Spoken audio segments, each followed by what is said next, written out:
I'm just letting you know that we're going to record the meeting for tonight, the rally, because I'd like to get this out to every single one of our members, because we're going to give you some really clear updates of what's going to happen next, and it'll save everyone a massive job, and any mixed communication that might happen next. So my name's Deanne Ferguson. I'm the regional organiser for GMB, and the really proud officer to look after YAS. I just want to start by saying that I think what you have all done is incredibly brave, and I'm so proud of you all. We have made history. We've got some press out today which says exactly that. You've had the highest turnout in an industrial action ballot that's ever been in YAS, and we've had the highest turnout for vote for support of industrial action, and that's because of how you feel and your members feel about the 4% imposed pay award from this government. So many of you have already had it in your pay packet this month, and I've been round and spoke to hundreds of workers throughout YAS who have actually gone backwards in pay this month because of various different reasons. It is not acceptable that you guys are considering how you should be paying your bills at the end of the month and struggling to feed families. I've got examples of members who are taking out payday loans just to make ends meet. You deserve more than anybody that I know an above inflation pay rise, and that is not a lot to ask for the work that you guys do. So I'll talk to you a little bit more about what's going to happen next, but I just want to hand you over to our regional secretary, Hazel Nolan. She's going to say a few words, and then I'll come back in with what we're going to do next to support you all as we go and move to formal Civica ballot. So Hazel, can I bring you in? Thanks, Deanne. Hello, everyone. My name is Hazel. I'm the regional secretary. So I look after on GMB side all the organisers like Deanne across the whole of the Northeast, Yorkshire and Humber region.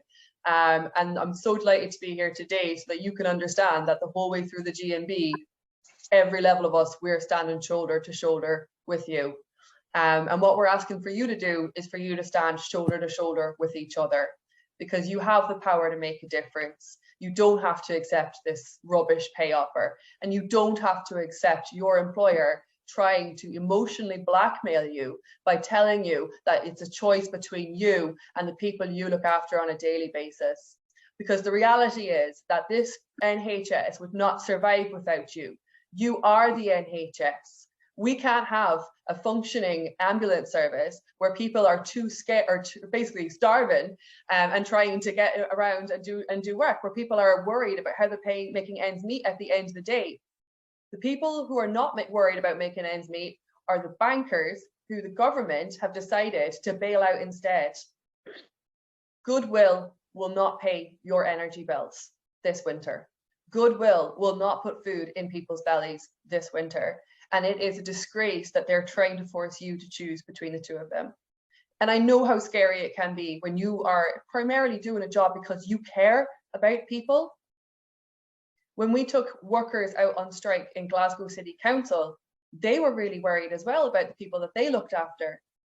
And we just had to have that tough conversation and say, well, actually, the employer has between now and Christmas to fix this issue. Okay, that's plenty of time, and we know they have the money to do it. They've got the time to do it, but they're hoping that you will blink and back down first. And we have to say that enough is enough. In the GMB, every single one of us, it won't just be you going out on your own. It'll be all of us together. And there's a team that's going to be built. And the most important thing coming out of this call is going to be a call for you guys to step up as well. Because it's in a collective that we have strength, and we're going to act like a collective. So thank you for making the first stand. Well done to each and every one of you for voting. The ask that we're going to have is that you get a bit more involved, because it's a democratic union and you get to decide what the next steps are too. Thank you, Hazel. Thank you very much. Okay, so we're just going to talk to you now about what those next steps are. So what we have achieved, what you have achieved, is you have hit the threshold for us to move to a legal Civica ballot. Now, what that looks like and what that means is that a ballot paper will be generated. It's very similar to the ones that you've all voted on this time, but through a digital link. Now, through to government legislation, you have to have this posted to you. So already the next step is being made incredibly difficult because the government don't want people to take any form of action. So we're already on a treadmill with it on an incline, because we know that when we post things out to our members, to you, you are probably less likely to fill that ballot paper in and send it back. So the first thing that all of us have to do is we have to get the ballot paper, we have to vote, and we have to send it back, because the turnout and the vote for action is incredibly important, and it's all going to fit part of your legal outcome. Okay, so every single colleague that you speak to, please strongly encourage them to fill the ballot paper and bring it back. You will see an army of GMB officials, GMB reps. We're going to be asking you for some industrial action volunteers. You will see them consistently over the next couple of months, encouraging everyone, have you posted your ballot paper back? And when we get yes, okay, let's talk to the next person and help them get their ballot paper back too. Okay, so that is going to be the number one thing. Now, in order to make sure that everybody gets the ballot paper, we have to make sure that your details are up to date. So we've already done a massive amount of work. Your reps have been speaking to you all, you've had calls from us, and we have identified that people might have changed the jobs, they might have changed stations, they might not even work for YAS anymore. So we have to make sure our data is legally viable. So when we've finished this call, well, at 7 p.m, we've scheduled a text and an email that's going to go out to every single member that we've got contact details for, and you will complete an update. We must make sure that your place of work, the station in which you work at, is correct. There'll be a drop-down box. You can click on it, fill it in. We need to make sure your mobile number is correct and your email address is correct, but most importantly, your home address has got to be correct. Okay, so please help us to help you and fill that in, and speak to your reps if you've got any problems, or contact us. Okay, so that period is probably going to happen for about 2 weeks. So we've got 2 weeks to get all the data as up to date as possible. As soon as that data is up to date, we have then got to serve notice to the employer. Now, we're serving notice to YAS, but our battle at this moment in time is against the government. It's the government that has imposed the 4% pay award. And let me just tell you, in Scotland, they've imposed 5%, and our brothers and sisters in Scotland are now standing up and taking action there. They're a little bit ahead of us, and they're already in a Civica ballot.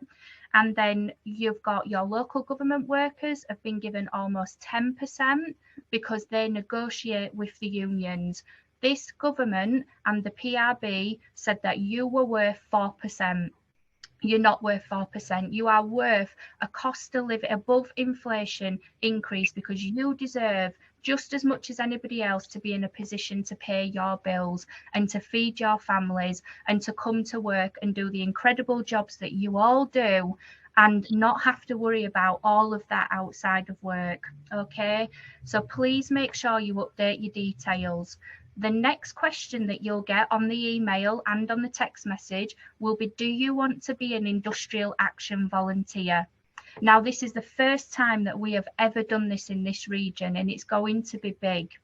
We don't want to sit here and dictate to you what action is going to look like. You need to tell us. You're our members, you're on the ground every day, you know what works and you know what doesn't. So we need your support to structure what's going to happen next, okay? So anybody who wants to come forward and help support us in what the next stage looks like, pop your details in on that link and we'll be in contact with you. We'll arrange as much online as we can to make it easier for you so you're not traveling, and then we'll disseminate out what that's going to look like as the days and weeks approach us. Now, we are looking at a Civica ballot may open mid-October. So that means that the ballot papers will start to come out to your home addresses. You'll get an opportunity of about 4 weeks to get that back. But as soon as that hits your letterbox, fill it in, send it back, because if you leave it in the car, forget to post it, it will have an impact. Now, I know some people will have a worry about taking some form of action, and I absolutely get it. As Hazel's just said, there's nothing more when you're doing the job that you're doing. We completely understand. But let me tell you, this government is not just going to come and give you an increased revised offer unless we stand up and fight for it.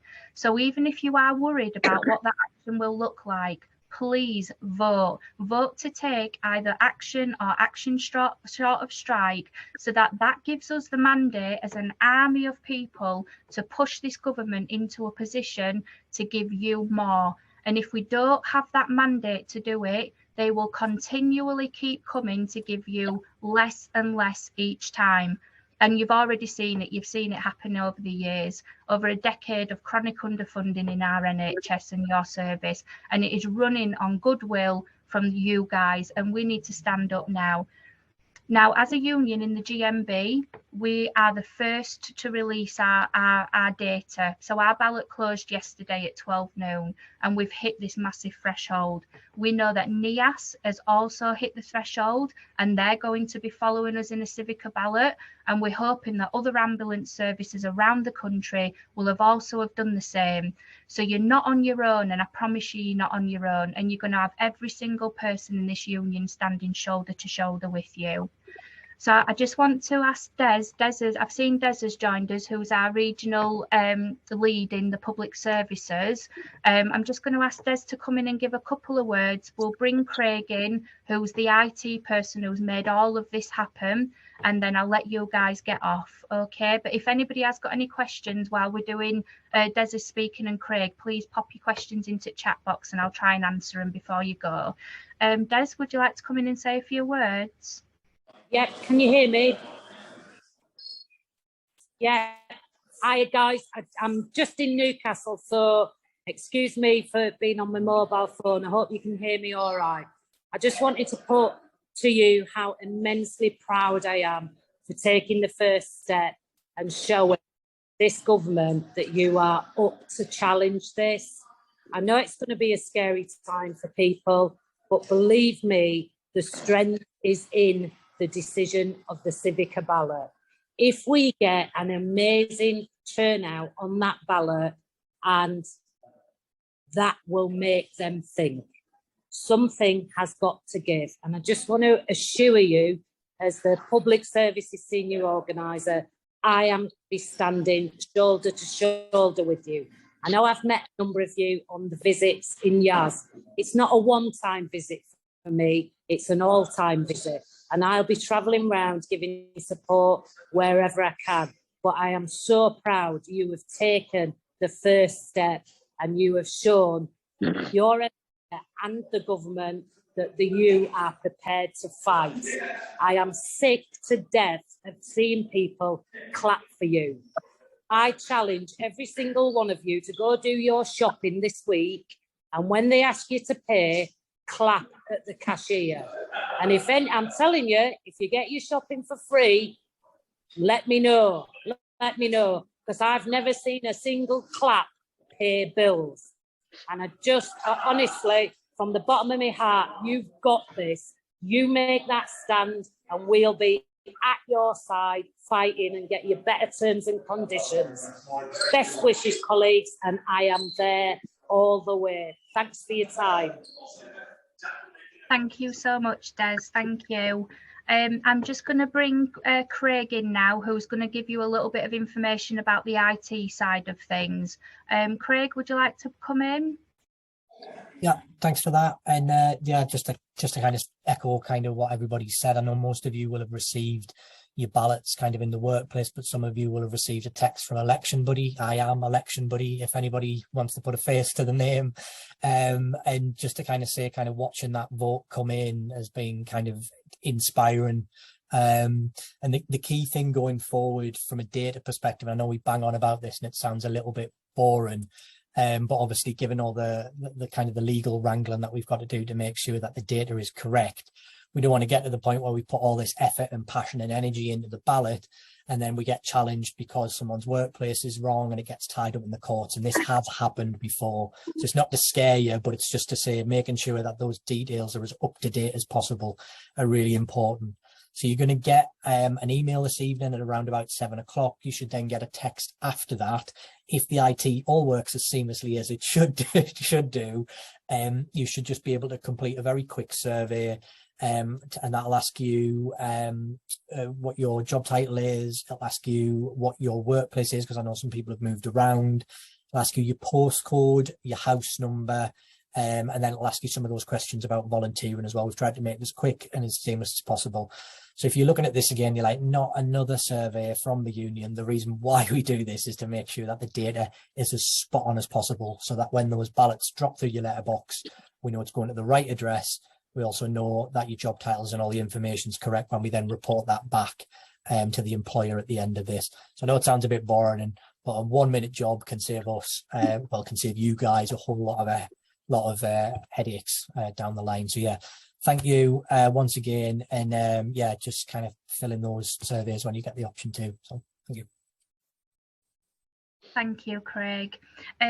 We've just got a question around, it's a very good question. Would it be an idea to put ballot boxes into the ambulance stations? So I think this is something that we need to discuss with our volunteers. So if you guys think that this is an option for your members and your colleagues to bring back their ballot paper, remember it will be a postal one that comes to your home address. So you'll need to fill it in, put it in its envelope, bring it back. Now, what we have got to try and do is ensure that the government don't challenge our ballot turnout. So if we were, for example, to say everybody bring the ballot in on this day at this station, fill it in and pop it in, they could say that we've influenced a particular vote, or that that vote is not an in high integrity ballot, which is what it should be. So we just have to bear those things in mind, and as long as we can make it as high integrity as possible, for example, it's already sealed in an envelope and then that comes back, it's in a ballot box, and then one of us post it, you know, one big drop off at a post box, I'm more than happy to consider that idea, and we can have a chat if that works for your station. So we'll certainly look into that. We've got a couple more questions. I'm moving in mid-October. Should I put my current address or my new address? Definitely put your new address down, because the ballot papers will be coming out mid to late October to your home address. So definitely do that. Will the ballot box go missing? Potentially. That's another risk that we have to think about. Is it going to be safer for you to just maybe rally all your colleagues up and say, right, come on, as everybody put it in the post box? I mean, one of the things that the CWU did a couple of years back was they took little photographs of everybody putting the ballot paper in the post box, and it was shared like a big collage. So that might be one way of you sort of keeping a track with your colleagues to say, yeah, we've all got these photographs and you can share them over to us and we'll put them on the website. You don't have to be in it in person. It can just be your hand popping it into the post box. So it's all private and confidential. Can you drop off at local GMB office? No, definitely don't come and drop your ballot papers here, because as we say, we have to keep it high integrity. So I wouldn't want the government coming back and saying that we've influenced or we've had any form of, you know, interfering with what those ballot papers look like. If they get posted, I would say it needs to be by you guys. Poster on the wall outside of station exits to remind. Yeah, we can get all of those together and we can get them out to all the stations. That's a really good one. And yeah, if you like taking a selfie, then please take a selfie. We're up for any of that. What you'll see us do over the next coming weeks is we will be sending out, obviously, text message and email. Please don't get fed up of us. If we're sending it out, it's because we need to communicate with you and we want to keep spirits high. We're going to be going into winter months. We know that there'll be pressure off people. people to try and make you feel deflated. Be a part of this. Let's grow together. Let's grow with your colleagues around the country as well that are going to stand up and take action too. And whatever happens at the end, we're doing it together, and let's try and make it as fun as possible, even though it is a serious subject. Let's try and all come together. Any other ideas about what we could do that's kind of fun, maybe little video clips or something, we're more than happy, and Craig's our IT person. He'll make sure that we can make that happen for you. Can we recruit more members to GMB? We absolutely will. We've been over the past month, I'm really pleased to say we've joined over 60 brand new members. So just in the consultative ballot, we've joined over 60 members, which has been phenomenal. Most people will be able to join from now until probably 2 weeks into the ballot process from Civica. But remember, if anybody joins when the Civica ballot's going on after 2 weeks into it, you've got to allow time for it to be posted to the home address and for that person to post it back. So if we get any joiners towards the end of the ballot, that's literally so they can support the action and that they're legally protected to take that action. And we've got comments from Sarah, who's your branch secretary. Yes, please, Naomi, strength is in numbers. Absolutely. Team's going to build because we passionately care about what's going to happen next with you guys. At the end of the day, we're here to make sure you get what you deserve. That's what the union structures do. Really good question about the Royal Mail postal strike. We will have to factor that into his timeline. I know they've got some dates going out in October. What we will do is make sure that we'll analyse everything and make sure that we're factoring that in. If we have to extend this ballot period to allow for any postal strikes, then we'll absolutely do that. It would be funny to say we didn't meet the threshold because of CWU, wouldn't it? But let's hope that doesn't happen. And I think that's it for questions. Yeah, we've got Craig. Craig was over in Skipton too. We've got a nice picture of him in Todmorden, I think, by a lake. So he's had a nice little tour of our region. So I'm going to wrap it up there, guys, because I don't want to take your time, and I know how precious your time is. Thank you to absolutely everybody who's joined this evening. If you find that these sort of things are good, we can put more of them on, feed it back to us. I can do little 30-second videos and text that out so it's a real clear message to all of our members.